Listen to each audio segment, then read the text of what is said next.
ये घटना उस समय की है जब भारत अभी आजाद नहीं हुआ था। उस समय रोहतक जिला पंजाब प्रांत का हिस्सा हुआ करता था।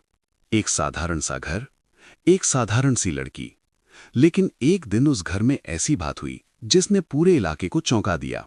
उस लड़की का नाम था चंचल कुमारी। एक दिन उसकी मां सत्यनारायण की कथा सुनकर घर लौटी थी। घर का माहौल सामान्य था। तभी अचानक चंचल कुमारी ने अपनी मां से कहा, मां, तुम अभी अभी सत्यनारायण की कथा सुनकर आई हो, फिर भी तुम्हें कुछ याद नहीं है। मां हैरान रह गई। क्या याद नहीं है? चंचल कुमारी शांत स्वर में बोली, मैं तुम्हें अपने पिछले जन्म की बात बताती हूं। घर में सन्नाटा छा गया। वो बोली, पिछले जन्म में मैं पानीपत के एक स्कूल में मास्टर था। मेरा नाम कृष्णलाल था। उसने आगे कहा, मेरे पिता का नाम राम प्यारा नागपाल था। मेरी उम्र केवल 25 साल थी जब पेट की बीमारी से मेरी मृत्यु हो गई। मां अवाक खड़ी थी।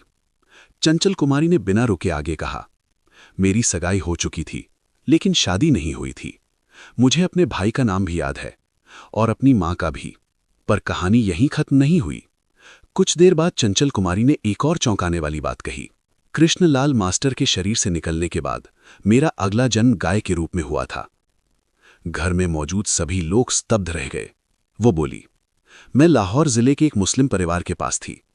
जब मैंने दूध देना कम कर दिया और मैं बूढ़ी हो गई तो मालिक ने मुझे लाठी से मार मार कर मार डाला।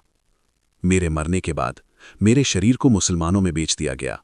उसकी बातें सुनकर परिवार को लगा कि ये सब शायद कल्पना है, लेकिन सच्चाई जानने के लिए परिवार ने एक फैसला किया। वे सब पानीपत चले गए। जैसे ही वे वहां पहुंचे, चंचल कुमारी सीधे एक जगह की ओर चलने लगी। वो रुकी और एक बिल्डिंग की ओर इशारा करके बोली, यही वो स्कूल है जहां मैं पढ़ाता था। फिर वो एक गली में गई और बोली, और ये मेरा घर था। अब आसपास के लोग भी इकट्ठे हो गए। जब उनसे पूछताछ की गई तो एक चौंकाने वाली बात सामने आई। मोहल्ले के लोगों ने बताया, कुछ साल पहले सचमुच यहां एक स्कूल मास्टर रहता था। उसका नाम कृष्णलाल था और उसकी मौत पेट की बीमारी से हुई थी। इतना ही नहीं, कृष्णलाल का परिवार भी मिल गया। वे लोग अभी भी उसी शहर में रह रहे थे। उस दिन जो रहस्य सामने आया, उसने सबको एक ही सवाल